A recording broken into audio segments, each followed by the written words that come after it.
Hello everyone and welcome back to What After Dentistry. In today's video, we are going to give you some preparation tips and books that will help you to crack ORE. To discuss this, we have with us Dr. Meenu, a practicing dentist in the UK since 2013. She's also the founder of dental.exam, where she gives guidance to ORE aspirants on the application process and exam preparation. I'm sure this video will help you to understand the examination process and will give you insights on important books and courses available. All the important links are mentioned in the description box below for your reference. Now, let's have a look at the video. Hi, Dr. Meenu. It's a pleasure to have you on our channel today, What After Dentistry, where we are going to talk about how to, prepare for ORE Part 1 and Part 2. And we are also going to discuss the various visa routes that are available to appear for exams, to do the immigration and all the other processes that are involved. So welcome you once again. Thank you, Dr. Sani. How are you? I'm good. Yes, yeah. I'll be very happy to help all your viewers and give them some tips on the visa routes and what we can do after passing the ORE exam. So I'm very thankful for you to have me on your channel as well. Yeah, it's a pleasure. So, before we get into the discussion of, on the ORE part, we would like to know a little bit more about you. How has been your journey in dentistry? Journey in dentistry has been very good so far. It's a very fulfilling career. And especially the move to the UK has been, for me, very satisfactory and very rewarding. It has been a little bit difficult as well with the exams and a lot of ups and downs, but you got to put yourself together and focus at the end result, and you won't be disappointed. So I've been practicing in the UK since 2013. And I do general dentistry, I do facial aesthetics and teeth straightening with Invisalign. I work in a mixed practice here in the UK, and so far it's been great. That's amazing. So please guide our audience in terms of, give them a little bit brief on what exactly ORE examination comprises of. So basically, ORE stands for Overseas Registration Exam, and it is for dentists who have done their graduation or BDS degrees from overseas. So like ourselves who have graduated from India. So this is a route whereby after passing the exam, you can then register with the GDC, which is General Dental Council. And once you have registered, you'll be allowed to practice as a dentist in the UK. And as we know that ORE comprises of Part 1 and Part 2, right? That's right, yes. So what is there in Part 1 and what is there in Part 2? So basically, it's ORE Part 1 is a more sort of computer-based exam. It has two parts, Part A and Part B. And it basically comprises all the theoretical aspect of dentistry that you studied in right from the year 1 in your dental school to the final year. Okay. And the Part 2 is more sort of practical aspects of dentistry. So how you apply that theoretical knowledge and the practical skills into the Part 2. That's the Part 2 exam. And that has 4 parts to itself as well, like the OSCEs, medical emergencies, dental mannequin, which tests your clinical skills like cavity preparation, crown preparation, root canal treatments, and treatment planning. Right. So how can one prepare for ORE Part 1 examination? So the start with your very basics. So read the books that you have read in your year 1 to year 3 first in the dental school, and get your basics right. And that's the key, I would say. Apart from that, there are some reading lists as well on the GDC website in the ORE section, which has the full 2 to 3 pages of reading list. So make sure that you go through those as well. The books are very easily available in Delhi itself from any medical or dental supplier. So you should be able to get most of those books there. But the key books that I have used and majority of ORE aspirants use are the blue book and the pink book, as well as some MCQ books. Then dental anatomy, you can use BD Chaurasya, which is a very common book for dental students in India, and that's good. If you fancy using Gray's Anatomy, that's fine as well. Of course, it's a very vast book, so it depends on what you have read during your dental school. A lot of people would have. It's more beneficial if you go through the same books, because and it's more like a quick revision. Yeah, right. So, and then Wanders and Sherman's for physiology, that's a very good book and very, very important as well. You get lots of questions from that book. Okay. So all you audience, as Dr. Meenu correctly mentioned, you need to revise all the books that you have already been using in your dental college. Apart from that, blue book and pink book is something that is very common amongst ORE aspirants. So are there coaching centers also who who can guide or who can prepare students for ORE? Yeah, there are some coaching available. There's one called MR Dental, then Royal College of Surgeons has a preparatory course or a quick revision course for part 1. I don't know if they still run it or not, but if you go onto their website, you'll be able to get some information. Personally, I think with the part 1, just self-study should be sufficient for any aspirant. Part 2 is more where I would recommend coaching and mentoring, because it's a very difficult part of the examination, and it's very expensive as well. So I would suggest that you do self-study for part 1 and save the coaching fee for part 1 and utilize it for part 2. Okay, fair enough.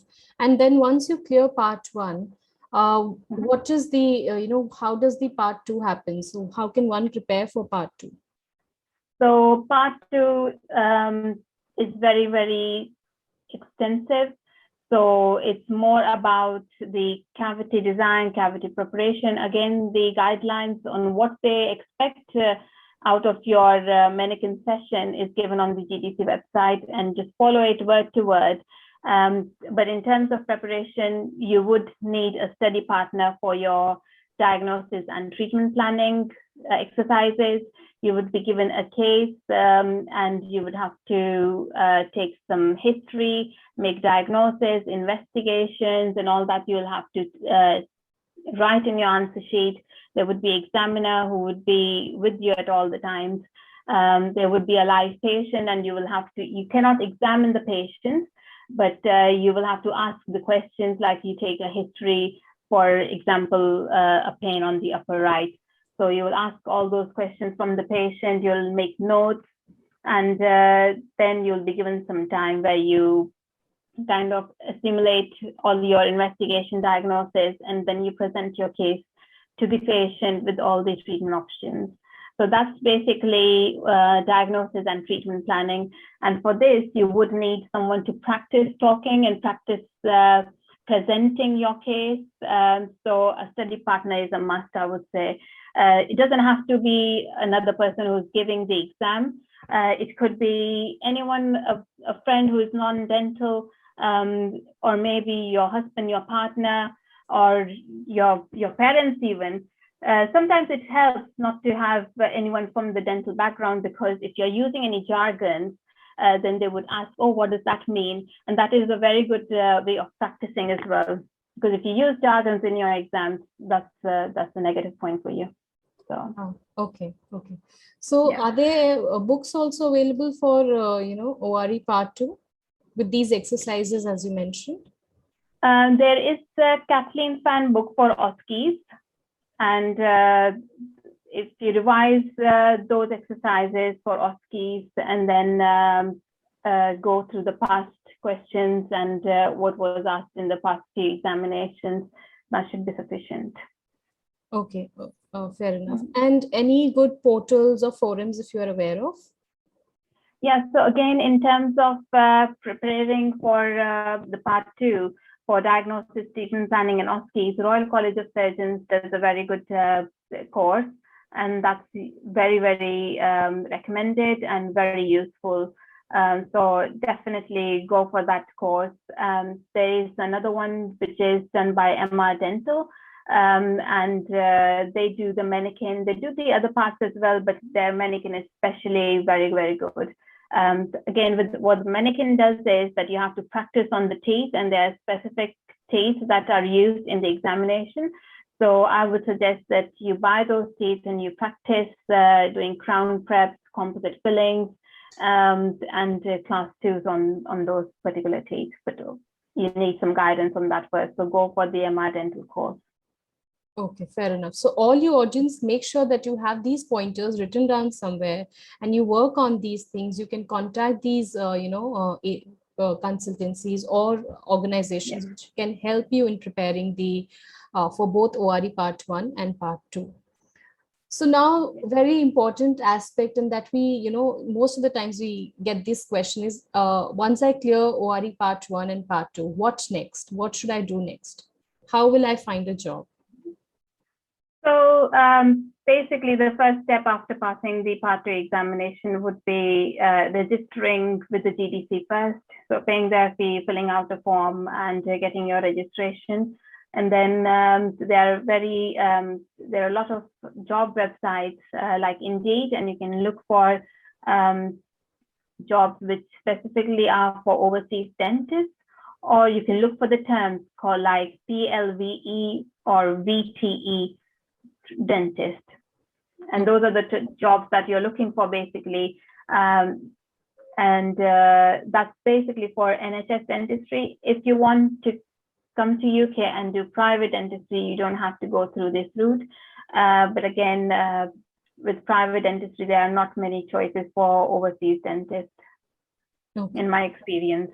Okay, I think that's fair enough. So now also if you also if you look for places outside of the major cities, there is more quick chance that you might get a job outside of main cities like London, whereas if you're specifically wanting London, then you might have to wait a little bit longer. Okay, I think that's fair enough. So we would like to know, like, what is the visa process, or for there are a lot of steps involved once you have to apply for the examination and everything. So we would like to know what is the visa process for taking ORE part 1, because what we understand is both the examinations, one has to go to UK and then appear for the examination, right? Yes, that's right. So for part 1, what is the visa that would one should apply for? So if you don't have any friends and family living in the UK, then for any exam that you take, you'll have to apply for a tourist visa. Okay, so on a tourist visa, I can apply for both the examination, right? Yeah, that's right. Okay, fair enough. Yeah.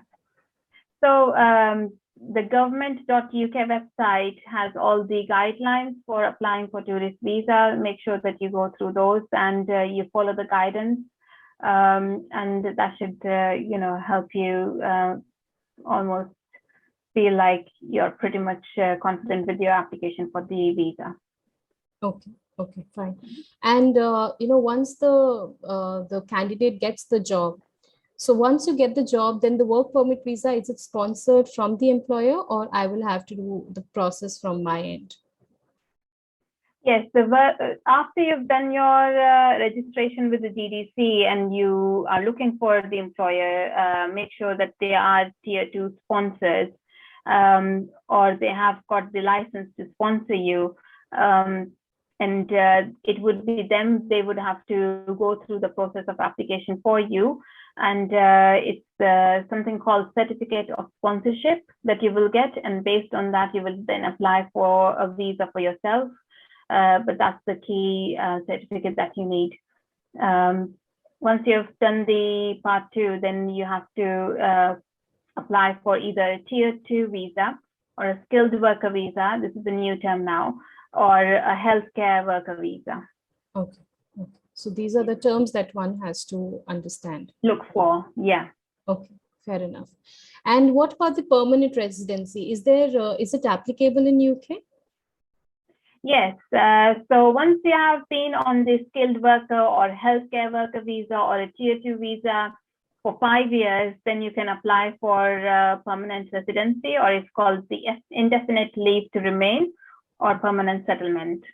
Okay. So once you apply for that, you have to wait for a year and then you can apply for citizenship. Okay, I think that's fair enough. And what about the, in the current situation, like because we are going through a pandemic, so is the Yeah. process same? Are they still accepting the applications as of now? Yes, very much. I think it will be based on where you're applying from, because if you're applying from India, then you have to look at what's the current situation within India. So if the offices, you'll apply in a VFS office. So when you go for your application, you'll have to look into consideration whether VFS is open or is it closed, or are they working with limited availability of appointments. So all these factors you will have to take into consideration. But otherwise, they are accepting the applications. Okay, so is it like it's like we have to visit the office where the applications are basically where we'll be taking the application and Yes. inquire basically whether they are still accepting from the country of origin, right? Yeah, so basically you go onto the website, you fill out your application form for your visa, and then you have to submit in person, and that's when you have to look into the availability for appointments, because they will take your biometrics and check your documents at the VFS center. Okay, okay, fair enough. So all your audience, the application process is still, the UK GDC, they are still accepting it. You just need to check with your VFS office or center, are they still accepting, or is it on hold depending on where you live? So Yes. your last tip or advice for the audience? Think my personal experience from the ORE exam is that you have to take your own time to apply for the exam. Do not rush. Make sure that you are absolutely 100% in your preparation. It is a very expensive exam, as you all know. So make sure that you understand the examination fully and completely, its guidances, and make sure that you absolutely want to settle abroad, because it's a lot of commitment in time, expense, and in terms of where you want to go ahead with your life. Absolutely, absolutely correct. So all you audience, make sure that you have all the pointers written down somewhere, whatever Dr. Meenu has mentioned on how to prepare for ORA, what visa routes you can look for when you're applying for any of these steps that are involved in practicing dentistry in the UK after BDS or MDS. So thank you so much, Dr. Meenu, for coming on our platform and sharing all the insights, because these are the common questions that we have been receiving so far. And thank you so much for sharing this information. It's my pleasure, Dr. Shirin Seni. And if any of your viewers want to get in touch, I have my own Instagram as well, which is called dental.exam. Please don't hesitate, and I'll be glad to help you out. Yes, absolutely. So I will be sharing her Insta handle link in the video description for you all. So do check that out. If any one of you want to connect to her and ask more about how to prepare, or what is the process and everything about UK, how to practice dentistry in the UK, she welcomes and she helps everyone who comes and asks her various questions on this particular topic. So thank you everyone for patiently listening to our session today. And I hope that this session was useful. You got the answers to your questions. Before I sign off, please subscribe to our channel. It's absolutely free. Like and share this video in your network, because this might help out somebody who's looking to practice dentistry in the UK after BDS or MDS. I will see you in the next video. Until then, bye and good luck.